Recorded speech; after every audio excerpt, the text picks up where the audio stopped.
Bom dia, paz do Senhor. Vamos ler a Bíblia.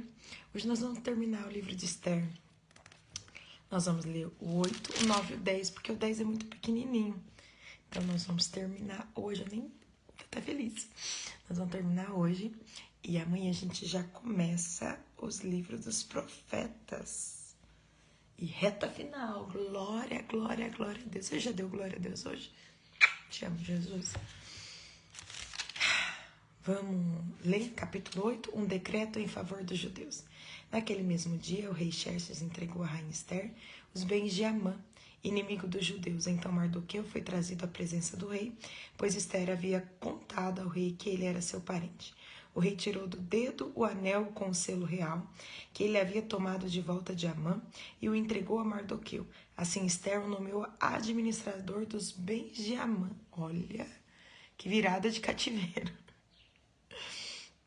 Então Esther voltou a apresentar-se ao rei e, caindo a seus pés, suplicou com lágrimas que ele cancelasse o plano perverso de Amã, o Agagita, contra os judeus. Mais uma vez o rei estendeu o cetro de ouro para Esther. Ela se levantou e ficou em pé diante dele. Disse ela: se parecer bem ao rei, se conto com seu favor, se o rei considerar correto e se o tenho agradado, que tenha publicado um decreto anulando as ordens de Amã, filho de Amedata, o Agagita, para aniquilar os judeus em todas as províncias do rei. Pois, como eu suportaria ver meu povo passar por tanta calamidade? Acaso poderia assistir à destruição de minha família? O rei Xerxes disse à rainha Esther e ao judeu Mardoqueu: entreguei a Esther os bens de Amã, e ele foi enforcado porque tentou destruir os judeus. Agora envio aos judeus um decreto em nome do rei, dizendo o que vocês acharem melhor, e selem-no com o anel do rei. Lembre-se, porém, de que o que já foi escrito em nome do rei e selado com seu anel não pode ser revogado. Assim, no dia 25 de junho, os secretários do rei foram convocados e um decreto foi redigido exatamente da forma como Mardoqueu ditou. O decreto foi enviado aos judeus, aos mais altos oficiais do rei, aos governadores e aos nobres de todas as 127 províncias, desde a Índia até a Etiópia. As ordens foram redigidas na escrita e na língua de cada povo do império, incluindo a dos judeus. Mardoqueu escreveu o decreto em nome do rei Xerxes e o selou com o anel do rei. Enviou as cartas por mensageiros montados em cavalos velozes, criados nas estrebarias do rei. O decreto do rei concedia aos judeus de todas as cidades autoridade para se reunirem e defenderem a própria vida. Permitia que destruísse, matasse e aniquilasse qualquer exército de qualquer nacionalidade ou província que os atacasse, ou a seus filhos e esposas. Também permitia que tomasse os bens de seus inimigos. A data marcada para isso acontecesse em todas as províncias do rei Xerxes era 7 de março do ano seguinte. Uma cópia do decreto devia ser publicado como lei em cada província e proclamada a todos os povos, a fim de que os judeus estivessem preparados para se vingar de seus inimigos na data marcada. Por ordem do rei, os mensageiros saíram a toda pressa, montados em cavalos velozes criados na estrebarias do rei. O decreto também foi proclamado na fortaleza de Suzã. Mardoqueu saiu da presença do rei vestido com trajes reais em azul e branco, uma grande coroa de ouro e um manto de linho fino e tecido vermelho, e o povo de Suzã comemorou alegremente o novo decreto. Os judeus se encheram de felicidade e alegria e foram honrados em toda parte. Em cada província e cidade, em cada lugar aonde o decreto rei chegava, os judeus se alegravam muito e comemoravam com grandes banquetes, festas e feriados. Muitos que pertenciam a outros povos do império se tornaram judeus, porque temiam o que os judeus pudessem fazer com eles. Gente, que reviravolta, né? Amã levanta-se contra o povo de Deus. Ele é morto. Os bens dele passam para Mardoqueu e ele era um dos mais ricos daquela época. Mardoqueu se torna administrador desses bens. Ganha, né, a nobreza, o favor do rei. E aí ele faz esse decreto, né? Porque o rei falou: não posso revogar o outro. Olha como que era o decreto de um rei, era uma coisa muito séria, né? Mas vocês podem criar um outro. Então, já que o decreto anterior era para atacar os judeus, mas eles não podiam se defender. Agora, o outro decreto é, quem atacar, eles podem se defender e ainda pode pegar os bens do seu inimigo que ele vencer, né? Então, como a história mudou. Mas eles tiveram que lutar. Então, às vezes, Deus vai ser ao seu favor, vai abrir portas, mas isso não significa que você vai... Não, você tem a sua participação. A luta diária, levantar, matar os leões, né, que vem em nossa direção. A vitória dos judeus, no capítulo 9. Assim, no dia 7 de março, os 2 decretos do rei entraram em vigor. Nesse dia, os inimigos dos judeus esperavam dominá-los, mas aconteceu o contrário. Os judeus reuniram-se em suas cidades em todas as províncias do rei Xerxes para atacar qualquer um que procurasse lhes fazer mal. Ninguém conseguiu resistir-lhes, pois todos tinham muito medo deles. E todos os nobres das províncias, os mais altos oficiais, os governadores e os oficiais do rei ajudaram os judeus, pois temiam Mardoqueu. Ele havia sido promovido no palácio do rei, e à medida que se tornava mais poderoso, sua fama se espalhava por todas as províncias. Portanto, na data marcada, os judeus feriram seus inimigos à espada, mataram e aniquilaram seus inimigos, e fizeram o que queriam com aqueles que os odiavam. Só na fortaleza de Suzã, os judeus atacaram e mataram 500 homens. Também mataram Parsandata, Dalfon, Aspata, Porata, Adalia, Aridata, Parmasta, Arizai, Aridai e Vazata. Os 10 filhos de Amã, filho de Amedata, inimigo dos judeus, no entanto, não tomaram nenhum despojo.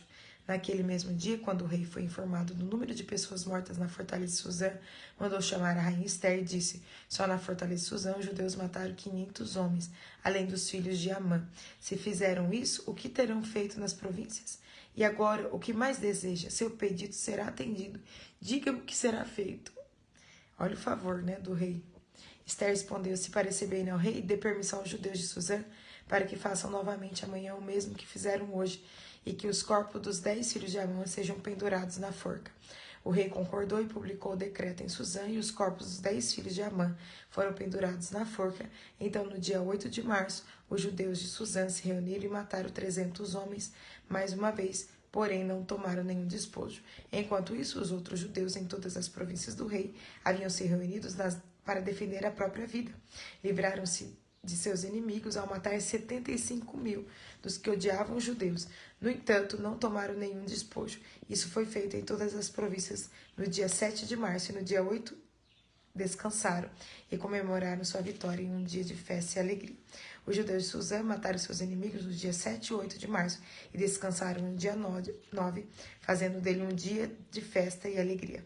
Por isso, os judeus que vivem povoados nas regiões rurais celebram a festa anual desse dia determinado, data em que se alegram, festejam e presenteiam uns aos outros com alimentos, a festa de Purim. Até hoje, muitos judeus comemoram essa festa, viu? Mardoqueu registrou esses acontecimentos e enviou cartas aos judeus em todas as províncias do rei Xerxes, tanto aos de perto como aos de longe, instruindo-os a celebrar uma festa anual nesses 2 dias. Ordenou que celebrassem com festas e alegria, presenteando uns aos outros com alimentos e distribuindo presente aos pobres. Assim recordariam a ocasião em que os judeus se livraram de seus inimigos e em que sua tristeza foi transformada em alegria e seu lamento em dia de festa. Os judeus aceitaram a orientação de Mardoqueu e adotaram esse costume anual. Amã, filho de Amedata, o Agagita, inimigo dos judeus, havia tramado destruí-los numa data determinada pelo lançamento de sortes, chamadas Purim. Mas quando Esther foi à presença do rei, ele publicou um decreto que fez o plano perverso de Amã se voltar contra ele, e Amã e seus filhos foram pendurados numa forca. Por isso, essa comemoração se chama Purim, palavra que se usava antigamente para lançar sortes. Assim, por causa da carta de Mardoqueu e daquilo que lhes havia acontecido, os judeus em todo o reino concordaram em dar início a essa tradição e transmiti-la a seus descendentes e a todos que se tornassem judeus. Declararam que não deixariam de celebrar anualmente esses 2 dias na data determinada. Esses dias seriam lembrados, comemorados de geração em geração por todas as famílias em todas as províncias e cidades do império. A festa de Purim jamais deixaria de ser celebrada pelos judeus, nem a lembrança do que havia acontecido se apagaria entre seus descendentes. Então a rainha Esther, filha de Abiail, e o judeu Mardoqueu escreveram outra carta com toda a autoridade para confirmar a carta de Mardoqueu e estabelecer a festa de Purim. Enviaram carta a todos os judeus das 127 províncias do Império de Xerxes, desejando-lhes paz e segurança. Essas cartas estabeleciam a festa de Purim, uma celebração anual desses dias na data determinada, conforme decretado tanto pelo judeu Mardoqueu como pela rainha Esther. O povo resolveu celebrar essa festa assim como haviam estabelecido para si e seus descendentes os tempos de jejum e de lamentação. Assim, o decreto de Esther confirmou as orientações para a festa de Purim e tudo foi escrito nos registros. A grandeza de Xerxes e de Mardoqueu. O rei Xerxes impôs tributos a todo o seu império, incluindo as distantes regiões do litoral. Suas grandes realizações e o relato completo da grandeza de Mardoqueu, a quem o rei havia promovido, estão registrados no livro da história dos reis da Média e da Pérsia.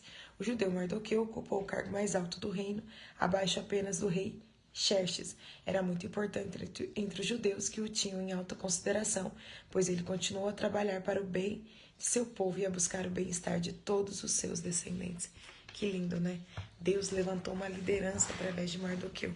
Não só o livrou, né? E é assim que Deus faz. Deus dá livramento pessoal para nós, mas para que a gente traga livramento coletivo para todo o povo, né?